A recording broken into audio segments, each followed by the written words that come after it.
You're listening to a Frequency Podcast Network production. By now, you've no doubt heard about the impact that Airbnb has had on housing markets in cities around the world and here in Canada, dropping the vacancy rate, driving up rents, turning badly needed downtown apartments into, well, basically hotel rooms. It's for these reasons that many places have moved to regulate short-term rentals and enforce strict standards for compliance to limit the impact. The problem with regulatory standards, however, is that someone has to enforce them. Which brings us to a little trick known as the Montreal Shuffle, and a case study of how short-term rentals can help turn a city that's long been known for its rental culture and relatively affordable apartments into the same kind of thing we're seeing in Toronto, Vancouver, and other unaffordable hotspots. So what exactly is the Montreal Shuffle? Who's behind it? How does it work? Is it technically legal? Is it a loophole in regulations? Or just a lack of any government or company willing to crack down and put a stop to it?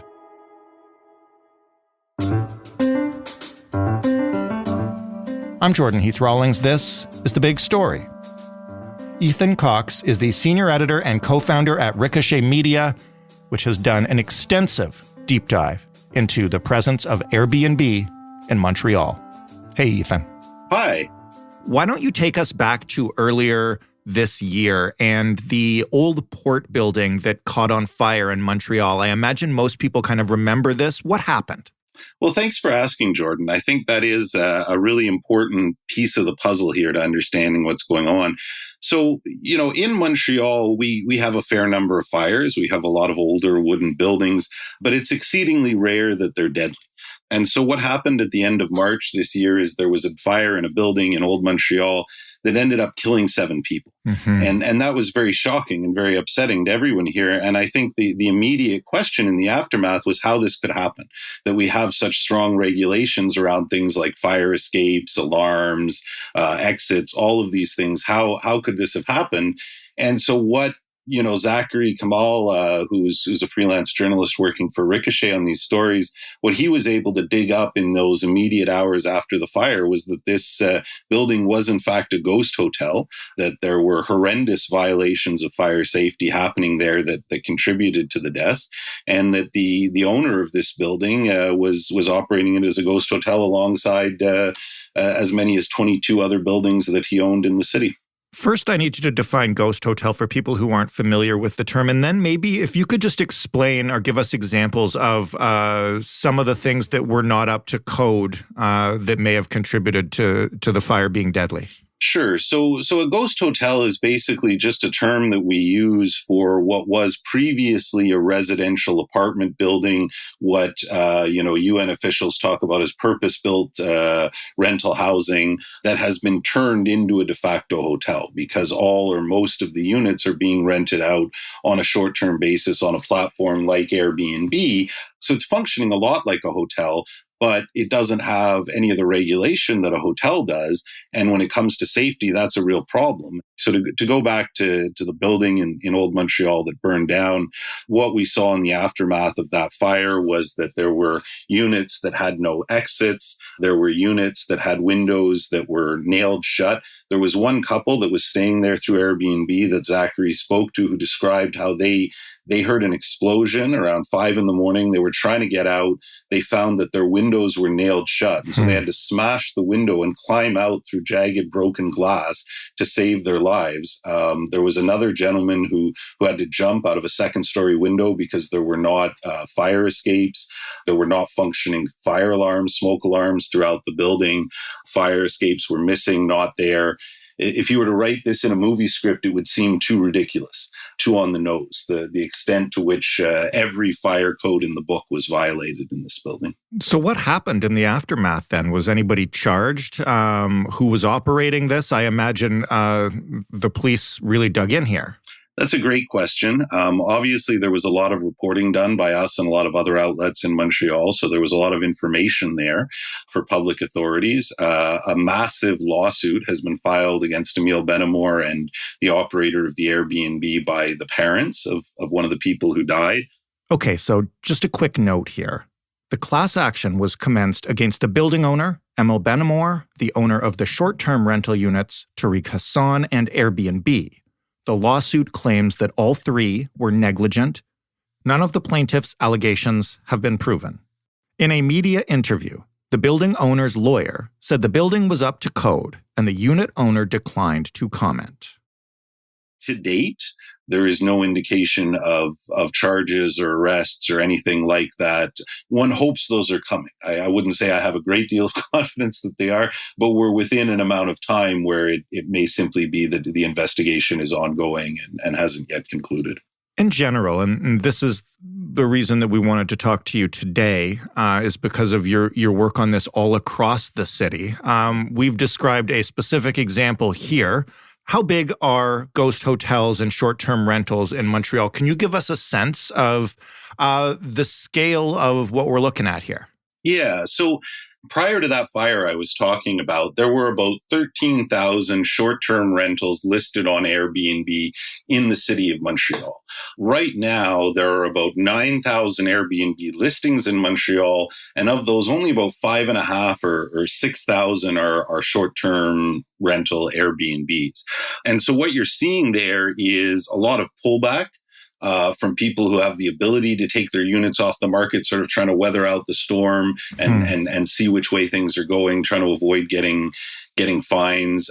And you're also seeing a transition that's happening right now, which is that some of these operators are moving to try and escape changes to the law to doing more quote unquote long-term rentals of 32 days or longer and targeting specifically international students, newcomers to the country, vulnerable people who will accept to pay significantly above market rates. So that's sort of one of the new phenomenons that we're tracking of what's going on. The good news is that Airbnb is less prevalent in Montreal than it was before this fire, but greed is just such a significant factor. There's one Airbnb operator in my neighborhood that I've been working with my neighbors to try and get them to shut down. I've gone and I've spoken to him one-on-one and said, look, why don't you just put these apartments back on the normal rental market, sign leases, just rent them out normally? And he said, no, I've invested too much money in these places to accept market rate.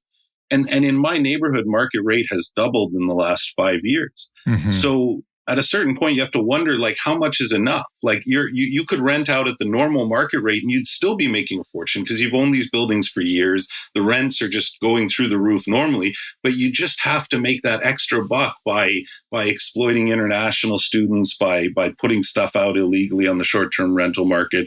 So for some people, they're never going to stop doing this. When you say putting stuff out illegally on the short-term rental market, what does that mean? You guys did a whole investigation into this. Yes, so there's a lot of legal gray area when it comes to short-term rentals, and the situation is very different across the country. So we've got an explainer on our website that sort of explains it in more detail that you can look at depending where you are. But speaking just for Montreal, there's two primary layers of regulation, one of which is that certain boroughs in the city of Montreal have banned Airbnbs outside of certain geographical locations, and the other of which is that the Quebec government requires that every Airbnb be registered with the Tourism Bureau, which oversees hotels, and have a number with them. And what we've seen lately since the fire is that Airbnb has put a mandatory field on their listings where you have to enter that you have a license number from the provincial government. But people have just been entering made up numbers because Airbnb is doing no verification. So, for instance, in the investigation we did into Mike Furman's network, every single one of his license numbers was fraudulent. And we checked it against a list of good license numbers we were able to get through an access to information request. So how is enforcement supposed to work then? You checked the license numbers. They didn't exist. Who's supposed to enforce that? Is Airbnb supposed to be enforcing it? Are police or city bylaw officers supposed to be watching these rentals? Like, how does it work? Well, that's a great question. When Zachary Kamal was asking questions to Airbnb about exactly this for his latest expose, the answers they gave made clear that they expected the city to assume the cost of creating a technological solution to allow for these numbers to be verified. And it's hard really to understand that position because Airbnb is a private company. They're required to be in compliance with the law. So why is it that Airbnb thinks it's the government's responsibility to pay for them to check to make sure that their listings are in compliance with the law? Like that's an expense that I think has always been seen as something that should be borne by the business. And now with these sort of platform monopoly tech giant companies, we see them increasingly trying to bully governments. We see it with the legislation around news and what Google and Meta are doing there, and we see it in things like this. You've mentioned a fellow named Furman a couple of times. This was a major subject of your investigation. Can you quickly run through what you've allegedly discovered about him? And I should be clear here, there are no charges. Yeah, sure. So the latest article that Zach wrote, which you can all read on Ricochet and an abridged version in French on Pivot for Francophone readers, I encourage you to read the whole story. But in a nutshell, he was able to deconstruct one of the largest networks of ghost hotels in Montreal. And it was run by a gentleman named Mike Furman. He was able to speak to Mike. He was able to speak to former business partners of Mike's. He was able to speak to building owners who handed over their leases to Mike to participate in what we're calling the Montreal Shuffle. These Airbnb operators, they're operating in a legal gray area. They may be subject to fines and perhaps what they're doing is illegal and that catches up to them at some point. But I think the important thing not to lose sight of as well in these stories is that this isn't just marginal operators that are participating in this. There's this new kind of scam that we've identified here called the Montreal Shuffle. And what it does is it just turbocharges the incentive for landlords to get rid of long-term tenants and take apartments off of the long-term rental market. And that's why it's such a concern, why we've made investigating it a priority. So basically how this works is the first step is that a landlord will get rid of their long-term tenants. Now, there are legal ways to do this in Quebec. You can claim that you need to do major renovations. You can claim that you're having a close family member move in. You can try and do it that way. There are also illegal ways. And if you look at some of Zachary's reporting about Emile Benamor, the landlord there, a number of his former tenants alleged that he undertook a campaign of harassment to drive them out when they were long-term tenants because he wanted to do this. But whether legally or illegally, the first step is that you get rid of your long-term tenants. You now have however many empty units. Let's say for the sake of this example, you have one building with 6 units in it. You now have 6 empty units. So you find an Airbnb entrepreneur. Either you put an ad up somewhere like Craigslist, maybe you work through a real estate agent. We know in several cases, real estate agents have been the brokers that make these connections, but you find an Airbnb entrepreneur, you sign all 6 of these leases over to them at an exaggerated rent. So in the case of Furman's network, what we were seeing was about 4 times what the prior rent had been for some of these units. So these Airbnb operators agree to pay these radical rents. And it takes advantage of a loophole in Quebec's rent protection law. Because in Quebec, you can't raise the rent more than a small percentage without the consent of the tenant. And tenants, of course, normally don't agree to 60, 80, 400% increases in their rent. Sure. But in this case, these operators of these Airbnb ghost hotels are happy to agree to any rent increase because they're keeping all of the profits from their business.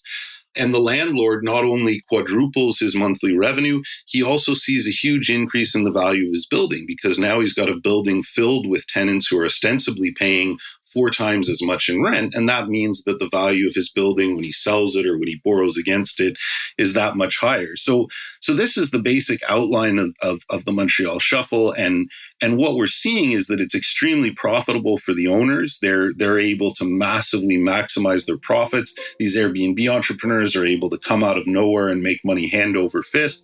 But of course, it's a disaster for people that actually need housing in this city because we have a housing crisis for reasons that are bigger than this. But this is absolutely participating and making it worse in taking more units off the market.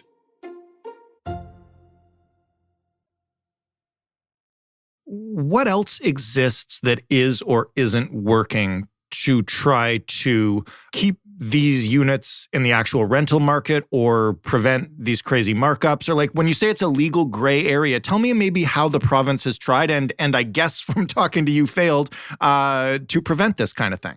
Right. Well, I think it's a frustrating question. Here in Quebec, we have a provincial government that is the Coalition Avenir Québec. The premier is François Legault.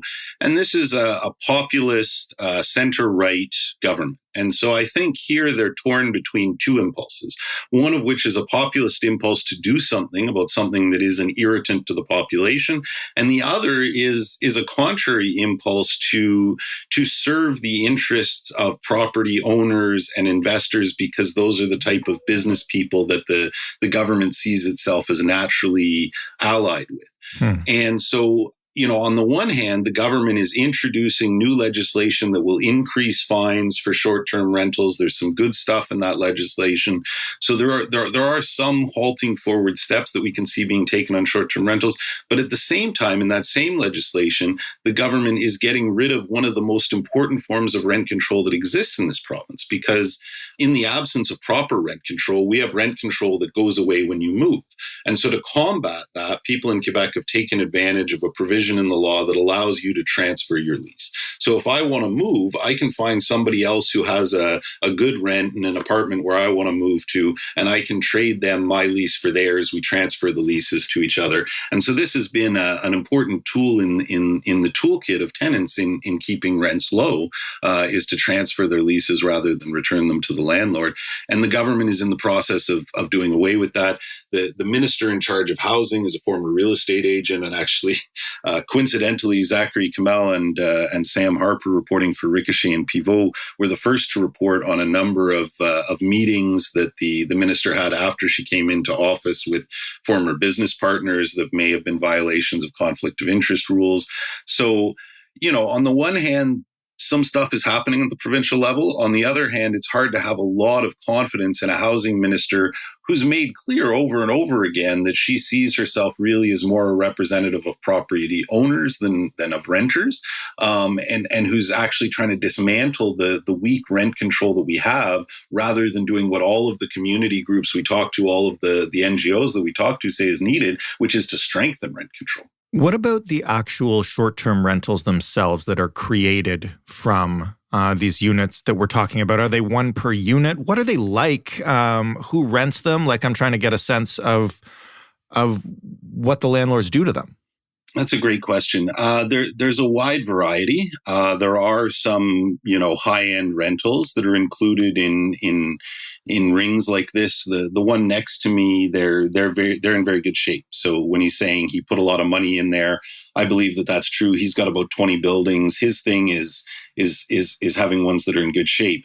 When it comes to Emile Benamor in particular, and also Mike Furman to a lesser degree, that wasn't what was going on. And so what we saw in those networks was just constant complaints about sanitary problems. Apartments that weren't clean, bed bugs, blood on sheets.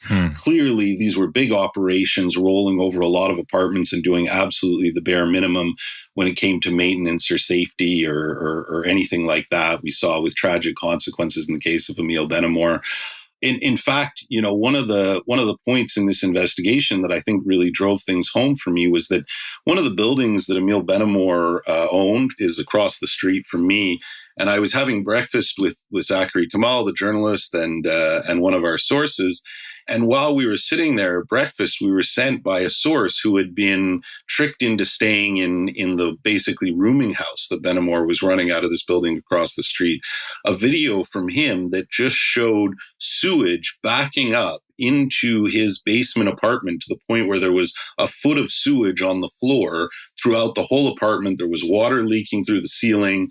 It was just unbelievable, unlivable conditions. He also showed us a video of him trying to serve legal papers to Benamor about the situation, demanding that he make repairs. Benamor swatting the papers out of his hand, calling him names, spitting at the papers. So really, in some of these cases, just horrific conditions, and taking advantage of tourists who don't know what they're booking, who are taken in by false photos. And also, again, really vulnerable new arrivals. Like the other thing that we saw with Benamor in particular, with many of these people, is that they also run rooming houses where they just rent out apartments by the room to people who've just arrived in the country, who might be asylum seekers, who might be immigrants, and might not know where to look for affordable housing. And they get them paying absurd amounts of money for really unlivable conditions. You mentioned you spoke to Furman. Did you speak to Benamor? When you bring these allegations to them, what do they say? Right. Well, that's a good question. So Zachary's the journalist on this. So Zachary Kamal is the one that's tried. Mm-hmm. Benamor never spoke to us. He was, lawyered up from minute one, of course. Right. It was after the fire. He was facing a lot of issues. Zachary was able to speak to Furman, and Furman had a lot of things to say. I mean, one thing that Zachary observed that's in the article was that negative reviews were disappearing inexplicably from Furman's page, and that as soon as Zachary would go and document a negative review, it would disappear for no reason. And so Furman had this long, convoluted story about how it wasn't his fault and these reviews were fake. And so he got Airbnb to remove them. And so Furman had a lot of things to say, but nothing that really justified the conduct, right? They're running a hustle, but then it's so much bigger than them because the people that they're partnering with to run this hustle are these massive real estate investors, people that own 20, 30, 40, 50 buildings that are doing something that has shockwaves throughout the housing market. Maybe if you can describe what is happening to the rental market there and what kind of role these short-term rentals play. Right. So, I mean, the first thing to know is just that the rental market in Montreal is out of control. And so this won't be too shocking to people in Toronto and Vancouver. Well, for a long time, people in Toronto and Vancouver would look to Montreal as like, man, if only I lived there, look at this place I could get for this cost. Right. And part of what we're seeing, you could chalk up to a correction, to bringing it back in line. But look, the bottom line in Montreal is just that we're in the middle of a real and significant crisis. And I don't mean to diminish what's happening in other places. We have a housing crisis across this country. But in Montreal, it's just gotten very acute all of a sudden. And like I said, in the past 5 years, the prevailing market rent in a lot of parts of the city has doubled. The vacancy rate is very low. And so it's just becoming harder and harder for people to find an apartment. So a lot of people are priced into the places where they are, if they're lucky enough to have a place. And for people that aren't lucky enough to have a place, they're facing a really catastrophic situation. You know, this past July 1st, which is the main moving day here in Quebec, there were hundreds of people who were left homeless on July 1st who moved out with nowhere to move into. So that's the crisis that we're facing. And it's in that context that we're looking at, 13,000, but more than that, right? 15, maybe 20,000 units at least in terms of the overall stock that goes on and off the market that's being taken away for the purposes of short-term rentals. And that's, we're still in the process of doing this investigation. There's a lot more journalism to come. We've got journalists following up on these networks in Toronto, on the West Coast. We're going to be trying to quantify more the impact that this has on the housing market. But even without that hard data, I don't think it takes a rocket scientist to say that, 15,000 units being taken off of the long-term rental market is going to have a significant impact on what people are having to pay just to find housing for themselves and their families. Last question. Is there a fix to this that is accessible and relatively easy? Like if the government really wanted to do something tomorrow, could they? What would they do? I think there absolutely is a fix. It starts with enforcement because in some places we have decent rules. They're just completely unenforced. In Quebec, the rules are pretty decent. You have to get a permit. It has to be your principal residence. You can only rent it out 30-something days out of the year. All of this is good, but there's absolutely zero enforcement. So that makes it kind of meaningless. So the first thing is enforcement. I think we're seeing halting steps towards that. But, obviously legislative relief is needed. And I think one thing that's a bit frustrating when you're following this is that governments are slow. They don't move quickly. They turn slowly. And so often what we're seeing is the people that are running these scams are just out ahead of government. And I think now government's finally starting to figure out how to regulate and enforce against the most egregious ghost hotels, the most egregious, unregulated, unsafe, fly-by-night things that are happening. But as I said, what we're seeing on the ground is that these entrepreneurs, these operations, they're evolving to that threat by now going into the 1 month at a time rental business to international students, vulnerable newcomers, whoever they can trick into paying a ridiculously above market price. And I don't see a lot of indication that governments are on that kind of change, that they're looking ahead to make sure that their legislation addresses it. So I'm afraid that we're going to get a certain amount of legislation now that addresses the most egregious examples of ghost hotels and short-term rentals.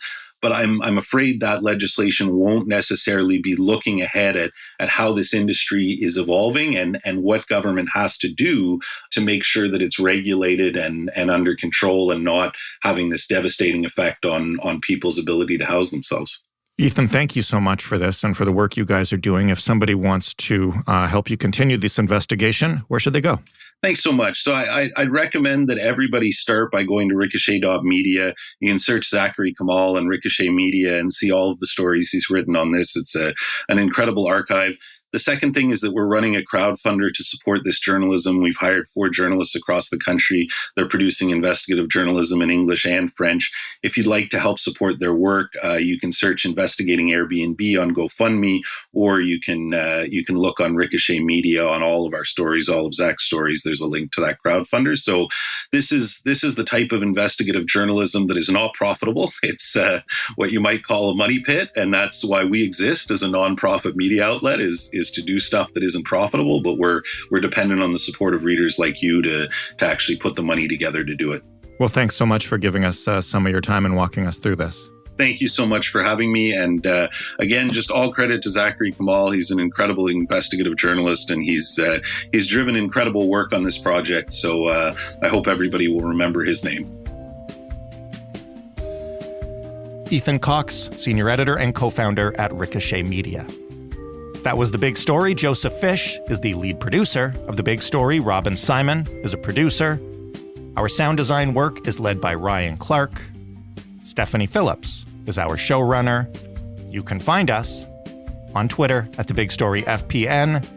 You can also reach us via email, hello@thebigstorypodcast.ca. And you can call us on the phone and leave a voicemail absolutely anytime, 416-935-5935. Thanks for listening. I'm Jordan Heath Rawlings. We'll talk tomorrow.